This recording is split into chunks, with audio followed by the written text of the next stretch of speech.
Hello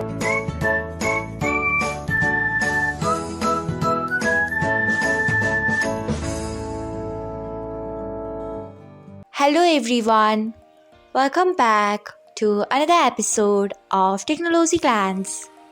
Today, in this video, I'm going to guide you through how you can see those posts on which you have commented on Instagram. So, let's get started.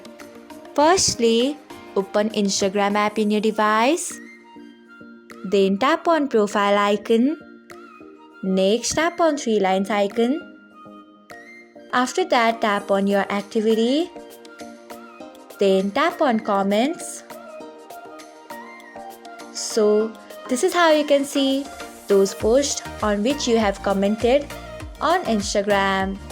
Thanks for watching. If you found this guide helpful, we would love it if you hit the thumbs up button below.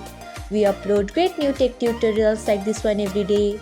So, do not forget to subscribe to our channel and hit the bell icon so that you'll never miss another update.